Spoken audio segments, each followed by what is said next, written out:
friends and fellow YouTubers, it's Kim here from Hancock Family Homestead and Gardens, and today it's Friday, so that means it's time for Fowl Friday. Fowl as in any kind of a bird that can be used for meat or eggs, and today's fowl that we're going to be talking about are chickens. And what kind of chicken is best for you? Now there are hundreds of breeds of chickens and different varieties to go with each of those breeds. So I am sure that you can find the right chicken for you, okay? Now normally chickens will fall into one of the three categories, and that is egg production or egg layers, meat production, or dual purpose. And dual purpose is just what it sounds like. They can be used for both egg layers, they're good egg layers, but they will also fatten up enough to give you good meat, okay, should you want to butcher them later on. Alright, so let's say that you want a lot of eggs, okay, that's your primary focus, is to have eggs for your family or to sell as a business, okay. Your best egg layers are going to be the leghorns. The good old classic white leghorns that you guys probably have seen in cartoons and on TV. But did you know that leghorns will actually come, or can actually come, in other colors? You do not have to have the white. They come in browns. They have a beautiful red leghorn, and so you can pick the color egg layer that you want. Another good egg layer, probably second on the list, is the Acona. I don't know if I'm saying that right, Acona. Now I personally have never dealt with that breed, so I don't know very much about it, but I do know that through my reading and my research it was listed as the number 2 egg layer. Okay?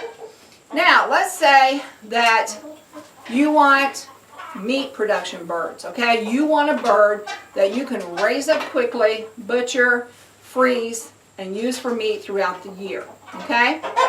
The best chicken that you're going to need for that is your Cornish cross, okay? Your Cornish cross gets very big, very fat, very fast. And they eat a lot of food at the beginning, but in 8 weeks, you're going to be butchering them, okay? And so they get very fat, make good meat production birds. Another bird that you might want to consider, if you don't like the Cornish cross, are the white Plymouth Rocks. They also will get very plump and be really good meat birds.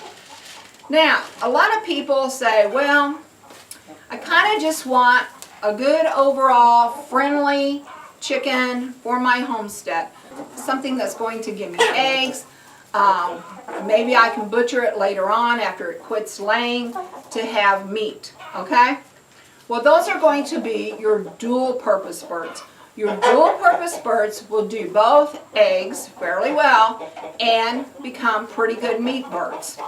So some of the dual purpose birds that we have here on our homestead include the buff Orpingtons, which I think you can see them up on the roost. The black and white barred rocks, okay? The Rhode Island Reds, which, I don't know if I can get that. There's a Rhode Island Red right over there. There's some Rhode Island Reds.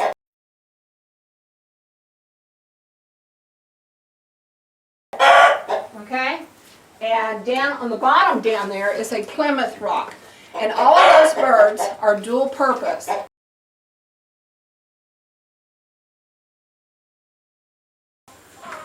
Okay, so if you look back there, you're going to see some dual purpose birds, and right down here is a Plymouth Rock. Okay, all right. Your dual purpose birds, besides being good for both eggs and meat, are also going to be calmer, friendlier birds than your specialty birds, okay? Your leghorn and your anacondas, the ones that are called, specialty just for eggs, they are high-strung birds, okay? And that's because they have one thing on their mind, and that is staying safe and getting out those eggs. So they're a little bit more skittish, all right? Your Cornish cross, all their purpose is to get big and fat. They don't have time to be your friend, okay?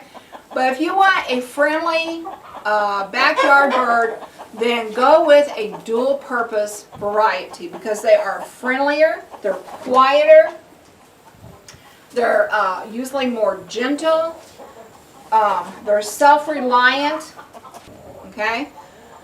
They are broody. They become broody, which means that a lot of times they're really good at raising their own young. After they've laid their eggs, they'll sit on them so that the young can develop and mature and raise their own young and take care of their young.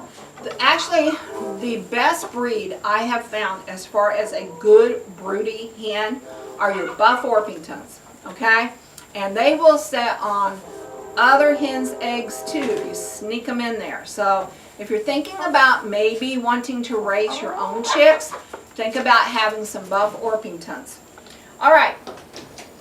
Now, after you decide, okay, what you want that chicken for, then the next thing is decide what size chicken do you want, okay?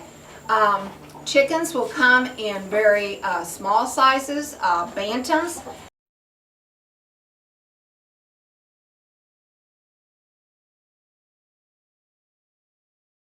Okay?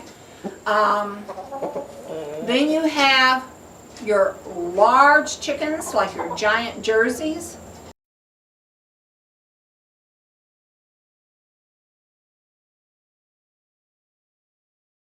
Okay? And then you have your standard breeds, like maybe your Rhode Island Reds might be a standard breed.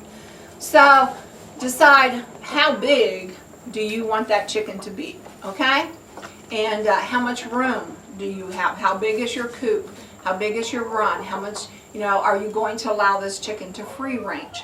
So, I don't know if you can see her, but I have a little miss. Yes, I do, right at the bottom of my feet here.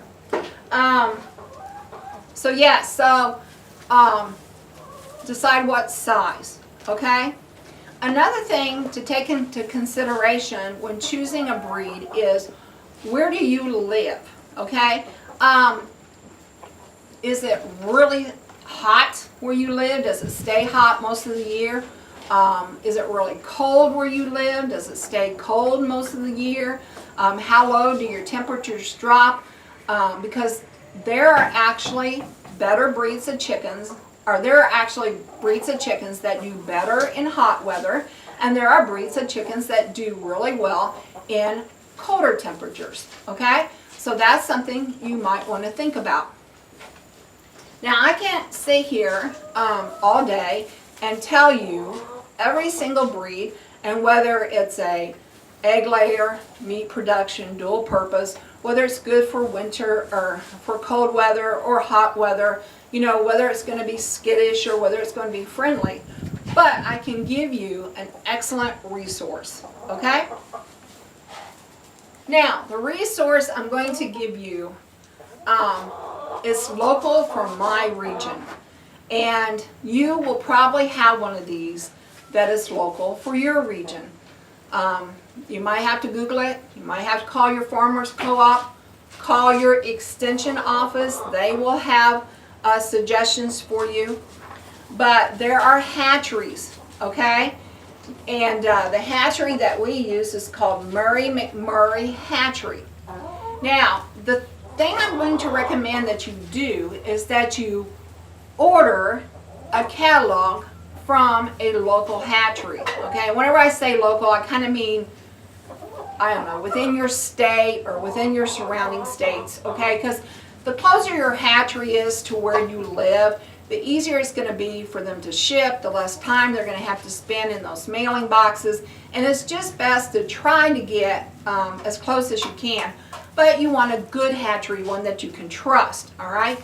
That's something else you might do, is if you have farm friends around, you might ask them, what's a hatchery that you trust to order your chickens from? All right, and the one that we've always used is the Murray McMurray. And what I'm going to suggest is that you ask for a catalog, okay? Call, get online. Most of these hatcheries are online, and you can request a catalog. Now, this catalog is like a reference book. I kid you not. It has got just about every breed of chicken and the varieties that you could ever want. It talks about bantam chickens, okay? And it will have a whole section on just bantam chickens, and what kind you can order, and what they're good for, and which ones are better for winter, and which ones are friendlier. I mean, it's going to tell you everything you need to know about bantams, including how to feed them, how to house them, how to care for them. I mean, these catalogs are more than just a selling point. These catalogs are like references for chicken owners. All right, and then it will also talk about your standard breeds. And do you want brown egg layers, or do you want white egg layers? And it's going to tell you which is best for which. All right? It's going to give you history. That's another interesting thing, is that under each breed, it tells history about where that breed originated from. I find that very interesting. All right? So we have our standard breeds with our egg layers. And then we have our meat birds. And then we have what we call our top hats. And the top hats are chickens that have like these little fluffy hats on top of their head. Can you all see that? See those little hats on top of their head? All right. And then you have feather-footed, which is just what it sounds like. They're chickens that have feathers on their feet. You have rare breeds, and it will talk about the history of each rare breed and where they come from.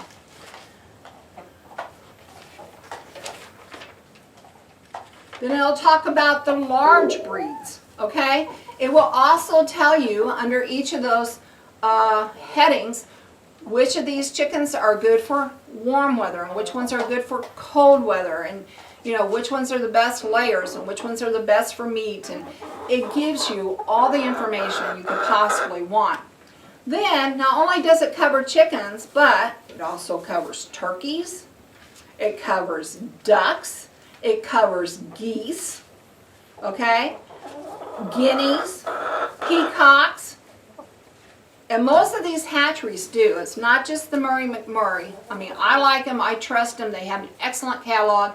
You know, even if you don't order from them, you might want to check out their catalog, because I just think it's the best catalog ever.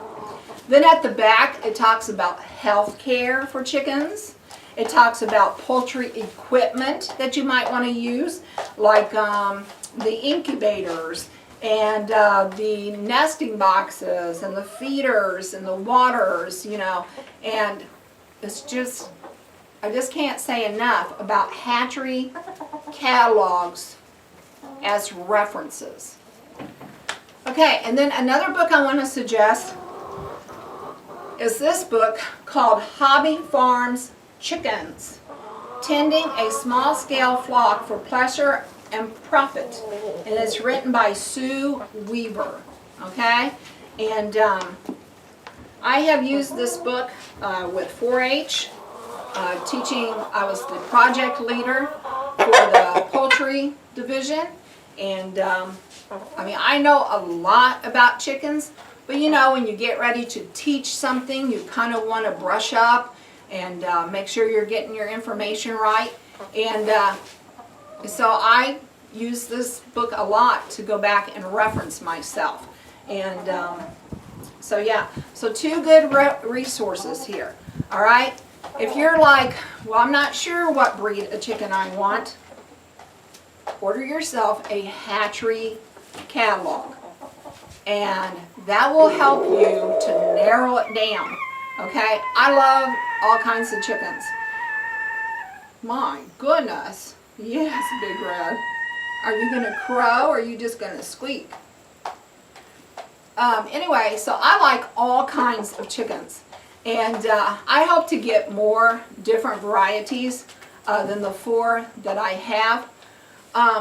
But it's very important that you start out with what you're able to manage, okay? And I knew that this year I was only going to be able to do about 24 to 30 chickens because I only have half of the chicken house ready to go. We've only got, part of it fenced in. So, hopefully next year when we get the other side done, I can explore other breeds.